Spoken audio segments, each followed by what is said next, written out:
Hello dear viewers, मैं हूं PCS officer Aarti Gupta. I hope कि आप सबकी सिविल सर्विसेज की तैयारी बहुत ही बढ़िया चल रही होगी। आज मैं आपके लिए लेकर आई हूं एक बहुत ही इम्पॉर्टेंट वीडियो जो कि है PYQ analysis of UP PCS mains paper from 2018 to 2023।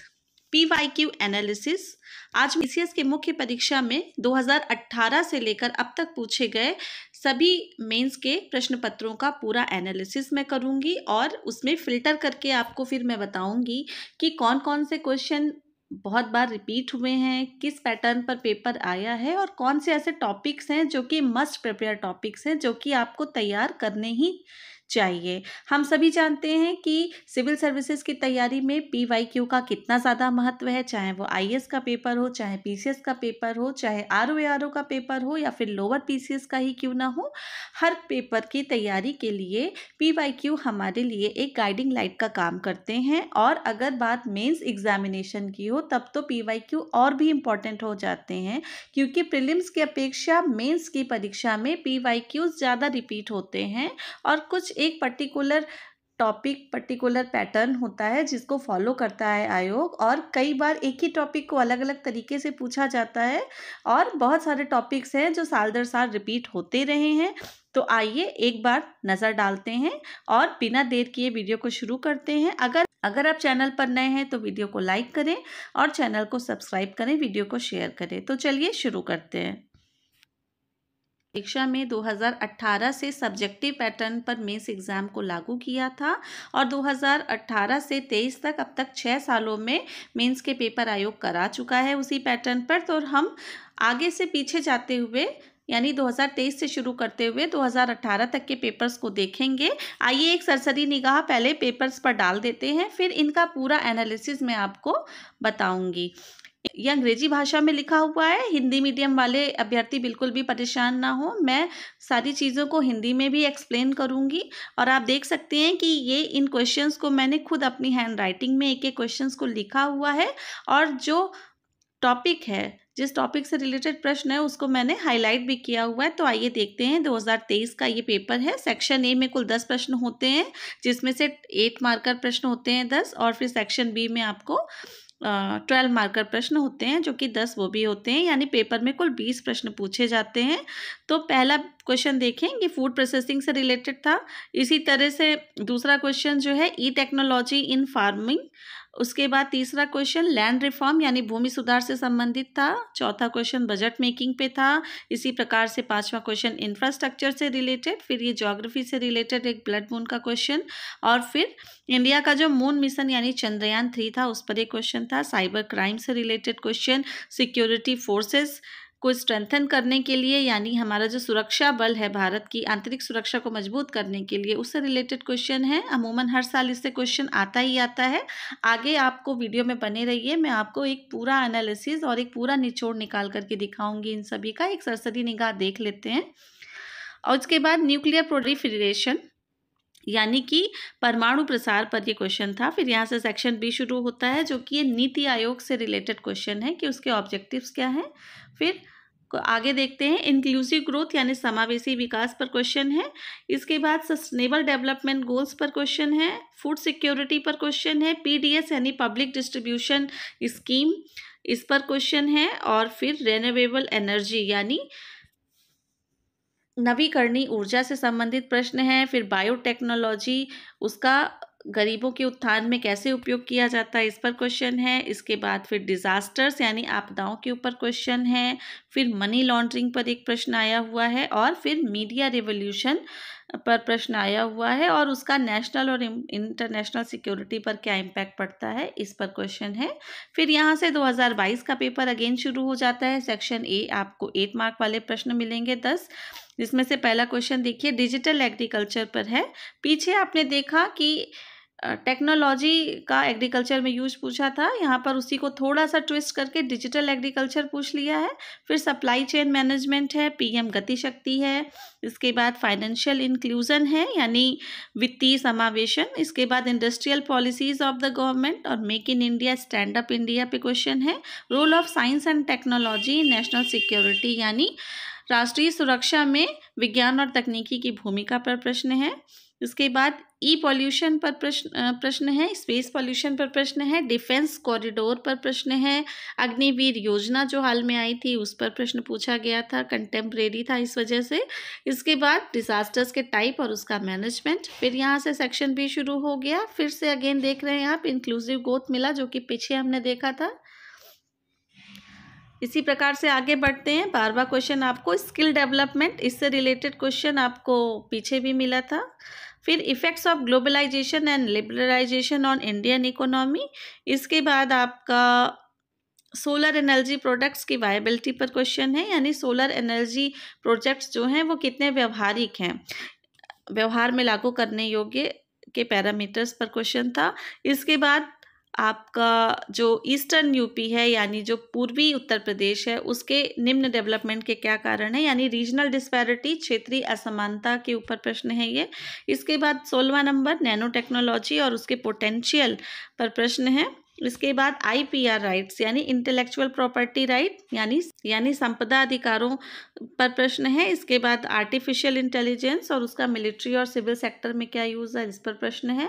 इसके बाद 19 नंबर में देखेंगे इंसर्जेंसी इन नॉर्थ ईस्ट। इसके बाद यानी ये जो पूर्वोत्तर क्षेत्र में उग्रवाद होता है उस पर प्रश्न है, पूर्वोत्तर में उग्रवाद होता है उस पर प्रश्न है। फिर अगेन देख रहे हैं हम डिजास्टर मैनेजमेंट पर प्रश्न है। इसी प्रकार से फिर 2021 का GS पेपर 3 का एनालिसिस हम देख रहे हैं। ये digital India programme of India. इसके बाद इम्पैक्ट ऑफ ग्लोबलाइजेशन देख रहे हैं, ये फिर से तीसरी बार रिपीट हुआ है। इंक्लूसिव ग्रोथ ये फिर से रिपीट हो गया है। इसी तरह से SDG पर क्वेश्चन। इसके बाद role of technology in agriculture या फिर what is technology mission in agriculture, ये भी टेक्नोलॉजी का कृषि में प्रयोग से रिलेटेड है। इसके बाद इंफ्रास्ट्रक्चर प्रोजेक्ट्स यूपी के इससे रिलेटेड प्रश्न हैं। अब जैसा कि हम सभी जानते हैं कि अब पेपर 5 और 6 ऐड कर दिए गए हैं, जिसमें यूपी से रिलेटेड प्रश्न अब उसमें समावेशित हो जाएंगे।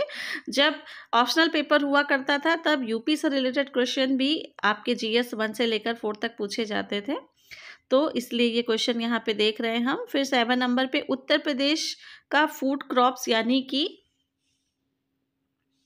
अन्न उत्पादन, अनाज उत्पादन में जो पोजीशन है उसको लेकर प्रश्न है। फिर 8वें पर डिजास्टर मैनेजमेंट और 9वें पर फिर से इंसर्जेंसी, इस पर प्रश्न आ गया।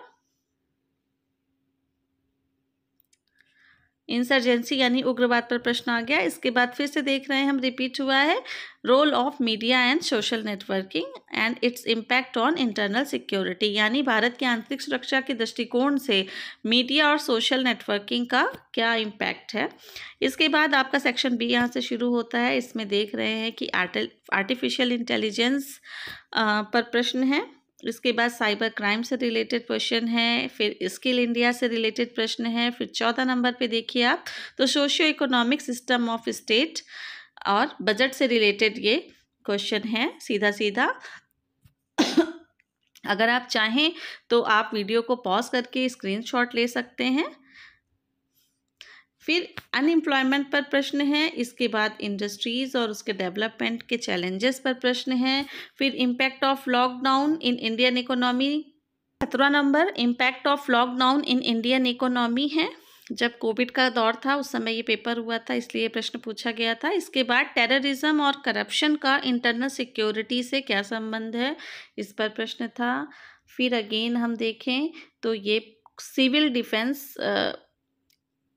सिविल डिफेंस के फंक्शन और उसके प्रकार पर प्रश्न है यूपी के संदर्भ में। इसके बाद साइबर डोम प्रोजेक्ट को एक्सप्लेन करने के लिए और उसका इंटरनेट क्राइम्स की कंट्रोलिंग पर क्या उपयोग है, इससे रिलेटेड क्वेश्चन है। फिर 2020 का पेपर GS 3 का यहाँ से शुरू हो गया। सेक्शन ए में फिर से अगेन SDG को पूछा गया है, यानी एक ही टॉपिक को अलग अलग तरीके से पूछा जा रहा है लेकिन टॉपिक रिपीट हो रहा है। यानी कि अगर एक टॉपिक को आप बहुत अच्छे से डीप में जाकर पढ़ लेते हैं, उस पर पकड़ बना लेते हैं, उस पर नोट्स बना लेते हैं, तो आप चाहे किस भी तरीके से क्वेश्चन को घुमा के पूछा जाए, आप बेहतर रिप्रेजेंटेशन करने की स्थिति में होते हैं। इसीलिए PYQ की एनालिसिस बहुत ही ज़रूरी होती है। फिर देख रहे हैं आप ऑब्जेक्टिव्स ऑफ नीति आयोग यानी नीति आयोग के उद्देश्यों पर अगेन प्रश्न आ गया। फिर से फूड प्रोसेसिंग इंडस्ट्री पर प्रश्न रिपीट हो रहा है। इसके बाद स्मॉल स्केल इंडस्ट्रीज़ यूपी के संदर्भ में, इस पर क्वेश्चन है। फिर लो एग्रीकल्चर प्रोडक्टिविटी इन इंडिया के क्या कारण हैं, इस पर प्रश्न है। फिर SCNG पर प्रश्न है। इसके बाद कंजर्वेशन ऑफ वाइल्ड लाइफ पे प्रश्न है। नार्को टेररिज्म पर प्रश्न है और मनी लॉन्ड्रिंग और ह्यूमन ट्रैफिकिंग, इस पर प्रश्न है। आगे हम देखें तो मिलिट्री अफेयर्स रिवॉल्यूशन पर प्रश्न है। फिर सेक्शन बी शुरू हो गया। फिर से देख रहे हैं आप ग्लोबलाइजेशन वाला टॉपिक रिपीट हो रहा है। Welfare schemes of UP government, schemes तो आपको गवर्नमेंट स्कीम्स पढ़नी ही पढ़नी होती हैं और उससे क्वेश्चन यहाँ पे आप देख रहे हैं। इसके बाद पावर्टी से ही आप देख रहे हैं लगातार बैक टू बैक 2 क्वेश्चन हैं, बल्कि ये क्वेश्चन नंबर 12, 13 और 14 तीनों पावर्टी से ही रिलेटेड हो गए।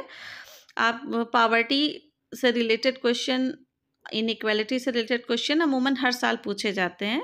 फिर क्वेश्चन नंबर 15 देखें तो इंडियन मैन्युफैक्चरिंग पॉलिसी और उसका मेक इन इंडिया और स्टार्टअप इंडिया से संबंध पूछ लिया। इसके बाद फिर science and technology innovation policy 2020 की पूछ ली। जैसा कि मैं अपने वीडियोस में पहले भी बताती रही हूँ कि गवर्नमेंट की जितनी भी पॉलिसीज़ हैं, चाहे वो सेंट्रल लेवल पर हो चाहे वो स्टेट लेवल पर हो, वो सब आपको ज़रूर से ज़रूर पता होनी चाहिए। इनसे क्वेश्चन लगातार पूछे जा रहे हैं। फिर नक्सलवाद पर प्रश्न आ गया है। इसके बाद फिर से नाभिकीय प्रसार पर प्रश्न आ गया। इसके बाद higher defence organisation of India, भारत का जो डिफेंस स्ट्रक्चर है उस पर क्वेश्चन हर साल ज़रूर से ज़रूर आता है, यानी ये टॉपिक आपको ज़रूर याद तैयार होने चाहिए। इसके बाद है फिर सिक्योरिटी चैलेंजेस और न्यूक्लियर वेपन से रिलेटेड क्वेश्चन है। फिर हम देख रहे हैं यहाँ पर आ गया है क्वेश्चन पेपर 2019 का। इसमें हम देख रहे हैं कि role of science and technology in national power को इन्हेंस करने के लिए क्या है, करप्शन का नेशनल सिक्योरिटी से क्या संबंध है। फिर आपका जो है arm force special power act यानी FSPA से रिलेटेड प्रश्न आ गया। फिर से अगेन इंक्लूसिव ग्रोथ यानी समावेशी विकास पर प्रश्न आ गया और पावर्टी और इनइक्वालिटी से रिलेटेड क्वेश्चन लगातार आप देख ही रहे हैं। फिर ग्रीन रिवॉल्यूशन और उसका स्मॉल मार्जिनल फार्मर्स पर इफेक्ट। फिर पावर्टी से रिलेटेड क्वेश्चन कि पावर्टी को कैसे मेज़र किया जाता है। फिर से इंडस्ट्रियल सिकनेस और उसके कारण तथा उसको ओवरकम करने के लिए सॉल्यूशन आपसे पूछा जा रहा है। इसके बाद 8वें नंबर पर energy crisis in India, biodiversity, digital rights. यानी आप अब तक समझ गए होंगे कि टॉपिक वही है, बस उनको पूछने का तरीका बदल जा रहा है साल दर साल। टेररिज्म पर क्वेश्चन है और टेररिज्म एक ग्लोबल फाइट है, इस पर स्टैंड लेना आपको। इसके बाद न्यूक्लियर डिटरेंस यानी नाभिकीय भयावरोध क्या है। इसके बाद सोशल मीडिया और उसका नेशनल सिक्योरिटी से संबंध क्या है। न्यू इंडस्ट्रियल पॉलिसी से रिलेटेड प्रश्न है। इंक्लूसिव ग्रोथ से रिलेटेड प्रश्न है। इसके बाद आपका अनएम्प्लॉयमेंट से रिलेटेड प्रश्न है। फूड सिक्योरिटी से रिलेटेड फिर से रिपीट हो गया। एग्रीकल्चर मार्केटिंग पर प्रश्न है और आपने पहले देखा था सप्लाई चेन मैनेजमेंट की बात थी, वही एग्रीकल्चर मार्केटिंग भी है। क्लाउड कंप्यूटिंग पर प्रश्न है। इसके बाद आखिरी क्वेश्चन 2019 का टेक्नोलॉजी ट्रांसफ़र क्या होता है। फिर 2018 पे आ जाएं, फिर से देख रहे हैं आप ग्लोबलाइजेशन पर है प्रश्न। फिर रिन्यूएबल एनर्जी और नेशनल पॉलिसी 2017 एनर्जी के संदर्भ में जो नीति आयोग ने जारी की है उससे रिलेटेड है। फिर से अगेन SDGs रिपीट हो गए। फिर PM किसान संपदा योजना। इसके बाद what is technology mission in agriculture, ये फिर से रिपीट हुआ है। फिर साइबर सिक्योरिटी, इसके बाद बायोटेक्नोलॉजी और उसके एप्लीकेशंस। फिर लेफ्ट विंग एक्सट्रीमिज्म यानी उग्रवाद पर प्रश्न फिर से आ गया है, वामपंथ के ऊपर। इसके बाद आपका national defence council of India पर प्रश्न है। फिर पब्लिक प्राइवेट पार्टनरशिप मॉडल क्या है डिफेंस सिस्टम में, इस पर प्रश्न पूछा गया। फिर आपका यूपी स्किल डेवलपमेंट मिशन पर प्रश्न है। इसके बाद आपका economic development versus carbon emission पर प्रश्न है। नेशनल फूड सिक्योरिटी एक्ट 2013 पर प्रश्न है। फिर MSME से रिलेटेड प्रश्न है।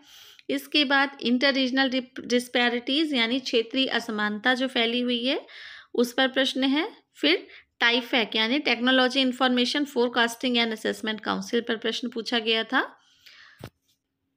इसके बाद टेक्नोलॉजी विजन डॉक्यूमेंट 2035 से रिलेटेड प्रश्न था इंडियन सिटीजन्स के संबंध में। फिर इसके बाद नेशनल सिक्योरिटी और उसका नेशनल सिक्योरिटी के चैलेंजेस ग्लोबलाइजेशन की एज में, और फिर डिजास्टर मैनेजमेंट ये अगेन रिपीट हो रहा है। इसके बाद challenges of law and order and it's solution UP के संदर्भ में। ये रहे आपके 2018 से लेकर 2023 के क्वेश्चन पेपर। आपको एक सरसरी निगाह से मैंने दिखा दिया, मेन मेन पॉइंट्स हाईलाइट किए हुए हैं। आप चाहें तो वीडियो को पॉज करके इनकी स्क्रीनशॉट ले सकते हैं और अपनी हैंड राइटिंग में आप भी वैसे ही लिख सकते हैं जैसे मैंने लिखा है। अब आइए आगे बढ़ते हैं कि इनका एनालिसिस करने के बाद हम क्या रिजल्ट पर पहुंचते हैं। तो आइए देखते हैं कि इसका एनालिसिस क्या है। तो जैसा कि अभी मैंने यूपीपीसीएस 2023 से लेके 2018 तक के प्रश्न आपको दिखाए, जीएस पेपर 3 के थे। इसमें मैंने मेन टॉपिक्स लिख दिए हैं जो कि बार बार रिपीट हो रहे हैं और ये मस्ट प्रिपेयर टॉपिक है, यानी ये आपको तैयार करने ही करने हैं और इनके प्रॉपर आपके पास short and crisp handy notes होने चाहिए एग्ज़ाम हॉल में जाने से पहले, जिससे आप रिवीजन कर सकें, अपने फैक्ट्स उसमें लिखिए, बहुत ही कंसाइज फॉर्म में इन सभी टॉपिक्स के नोट्स बना लीजिए और उनको बार बार रिवाइज करिए। और इन्हीं क्वेश्चंस को जो मैंने अभी आपको दिखाए इनको रेफरेंस मानकर आप इन्हीं से आंसर राइटिंग की प्रैक्टिस भी कर सकते हैं। तो देखा आपने कि फूड प्रोसेसिंग इंडस्ट्री के ऊपर क्वेश्चन पूछे गए, कई बार रिपीट हुए। फिर टेक्नोलॉजी इन एग्रीकल्चर एक बहुत ही अच्छा टॉपिक है। इस पे टेक्नोलॉजी का समावेश कैसे किया जाए, प्रोडक्शन कैसे बढ़ाया जाए, एग्रीकल्चर की प्रॉब्लम्स क्या हैं, इरिगेशन से रिलेटेड और एग्रीकल्चर से रिलेटेड गवर्नमेंट की स्कीम्स, इन सभी टॉपिक्स पर बार बार अलग अलग डायरेक्शन में क्वेश्चन बदल बदल के पूछे जाते हैं। यानी एग्रीकल्चर के टॉपिक को आपको अच्छे से तैयार कर लेना है और एग्रीकल्चर के टॉपिक से आपको ए से भी आता है, तो आपको दोनों जगह फ़ायदा मिलेगा। फिर अगला देखें आप, तो food security supply chain management PDS scheme, यानी खाद्य सुरक्षा, आपका जो एग्रीकल्चर में सप्लाई चेन होती है पूरी फार्म से लेके फोक तक उसको, और आपका जो पब्लिक डिस्ट्रीब्यूशन स्कीम है उससे रिलेटेड प्रश्न है। फिर आपका लैंड रिफॉर्म यानी भूमि सुधार से रिलेटेड प्रश्न पूछे गए। फिर इंफ्रास्ट्रक्चर यानी आपका जो संरचनात्मक ढांचा होता है एक कंट्री का, उससे रिलेटेड, और पीएम गति शक्ति स्कीम जो इसके लिए आई थी उससे रिलेटेड प्रश्न पूछा गया था। फिर वेलफेयर स्कीम्स जितनी भी हैं, चाहे वो केंद्र स्तर पर हों चाहे राज्य स्तर पर हों, आपको हर हाल में तैयार कर लेनी है। इसके बाद पावर्टी एक ऐसा टॉपिक है जो हर साल इससे कम से कम 2 या 3 क्वेश्चन तो ज़रूर पूछे जाते हैं, उसी से जुड़ा हुआ है। इंक्लूसिव ग्रोथ और फाइनेंशियल इंक्लूजन यानी समावेशी विकास और वित्तीय समावेशन का टॉपिक। इसके बाद साइबर क्राइम से रिलेटेड प्रश्न, रोल ऑफ सोशल मीडिया और उसका नेशनल सिक्योरिटी से संबंध। ये सोशल मीडिया से रिलेटेड प्रश्न बार बार कई तरीके से अलग अलग बार ऐसे पूछा गया है। फिर ग्लोबलाइजेशन एंड इट्स इम्पैक्ट यानी वैश्वीकरण और उसके प्रभाव। इसके बाद role of biotechnology in welfare of poor, गरीबों के कल्याण में और देश की सुरक्षा में बायोटेक्नोलॉजी का हम कैसे यूज़ कर सकते हैं, इस पर आपने बार बार प्रश्न देखा। फिर रिन्यूएबल एनर्जी यानी नवीकरणीय ऊर्जा से रिलेटेड संभावनाएं और इंडिया की एनर्जी सिक्योरिटी यानी ऊर्जा सुरक्षा से रिलेटेड प्रश्न। इस तरह के प्रश्नों में आपको बहुत सारे डेटा का समावेश करना होता है एक अच्छा आंसर लिखने के लिए, यानी बहुत डीप में जाकर आप इसकी स्टडी करेंगे, अच्छे से नोट्स बनाएंगे तो ही हम बेहतर रिप्रेजेंटेशन कर पाएंगे एग्जाम हॉल में आंसर का। इसके बाद अगला टॉपिक हमने देखा natural disaster and it's management. इससे हर साल 1 से 2 क्वेश्चन ज़रूर से ज़रूर आते हैं। फिर मनी लॉन्ड्रिंग, करप्शन और टेररिज्म। इसके बाद नीति आयोग एक ऐसा टॉपिक है जो कई सालों से लगातार पूछा जा रहा है। और फिर SDG यानी सस्टेनेबल डेवलपमेंट गोल, सतत विकास लक्ष्य, इसको बिल्कुल घोल कर पी जाने वाला टॉपिक है। ये किसी न किसी रूप में आपको हर पेपर में काम आता है और आपको ये बिल्कुल टिप्स पर होने चाहिए। अगर आप चाहते हैं कि इनमें से किसी टॉपिक पर मैं अलग से एक डिटेल में वीडियो बनाऊं तो आप कमेंट बॉक्स में कमेंट ज़रूर करें, मैं कोशिश करूंगी कि मैं एक डिटेल वीडियो टॉपिक वाइज बनाऊं। फिर अगला देखें बजट से रिलेटेड प्रश्न, security forces, space technology, defence sector, role of technology in national security यानी भारत की राष्ट्रीय सुरक्षा में तकनीक का क्या रोल है। फिर अनएम्प्लॉयमेंट यानी बेरोजगारी, इंडस्ट्री यानी भारतीय उद्योग, एलपीजी यानी लिबरलाइजेशन, ग्लोबलाइजेशन एंड प्राइवेटाइजेशन की पॉलिसी जो आई थी 1991 में, उससे related. Skill India, make in India, startup India, stand up India, ये सब पॉलिसीज़ को अच्छे से आपको बिल्कुल प्रिपेयर कर लेना है। फिर मैन्युफैक्चरिंग सेक्टर से रिलेटेड प्रश्न हैं। फिर आईपीआर यानी इंटेलेक्चुअल प्रॉपर्टी राइट्स यानी संपदा अधिकारों पर आपका प्रश्न है। फिर डिजिटल इंडिया, इंसर्जेंसी यानी नॉर्थ ईस्ट में आपका जो उपद्रव होता है, जो वामपंथ और उग्रवाद है, उससे रिलेटेड प्रश्न है। और आर्टिफिशियल इंटेलिजेंस से रिलेटेड प्रश्न भी अब बहुत पूछे जा रहे हैं। फिर आप पर्यावरण सेक्शन में आ जाएंगे तो आपको biodiversity, pollution, wild life conservation यानी जैव विविधता, आपका जो जंगली जीवन है उससे रिलेटेड क्या आप सरकार कंजर्वेशन यानी संरक्षण के प्रयास कर रही है। न्यूक्लियर प्रोलिफरेशन यानी परमाणु प्रसार, नाभिकीय हथियार, न्यूक्लियर वेपन और न्यूक्लियर डेटरेंस यानी परमाणु भयावरोध। इसके बाद एमएसएमई सेक्टर यानी माइक्रो स्मॉल मीडियम इंटरप्राइज, सूक्ष्म मध्यम एवं लघु उद्योग। इसके बाद इंटर रीजनल डिस्पैरिटीज, इस पर भी क्वेश्चन कई बार आ चुका है। इंटर रीजनल डिस्पैरिटी माने अंतर क्षेत्रीय असमानता, यानी यूपी की बात करें तो कई बार क्वेश्चन आया कि ईस्टर्न यूपी यानी पूर्वी जो उत्तर प्रदेश है और उसके मुकाबले जो पश्चिमी उत्तर प्रदेश है उसमें विकास में इतनी असमानता क्यों है, उसके कारण और उसको दूर करने के सुझाव बताइए। इस तरह के प्रश्न पूछे गए हैं। तो ये आपने देखा पिछले 5 सालों का जीएस पेपर 3 यूपीपीसीएस में जो मेंस में पूछा जाता है उसका पूरा एनालिसिस आपने देखा। कौन कौन से टॉपिक्स हैं जो बार बार रिपीट होते हैं उनको आपने देखा। और अब तक आई होप कि आपको समझ में आ गया होगा कि कुछ ऐसे कोर टॉपिक्स हर पेपर में होते हैं जिनको आप अगर अच्छे से तैयार कर लें और नोट्स बना लें तो पेपर में श्योर शॉट आपको बहुत सारे क्वेश्चन उसमें से देखने को ज़रूर से ज़रूर मिलेंगे। तो आप तैयारी में लगे रहिए। आई होप कि आपकी तैयारी अच्छी चल रही होगी और उसको दिन पे दिन आप रिफ़ाइन करते रहिए। अगर आप किसी टॉपिक पे वीडियो देखना चाहते हैं तो कमेंट बॉक्स में कमेंट करें, वीडियो को लाइक करें और चैनल को सब्सक्राइब करें। Thank you so much.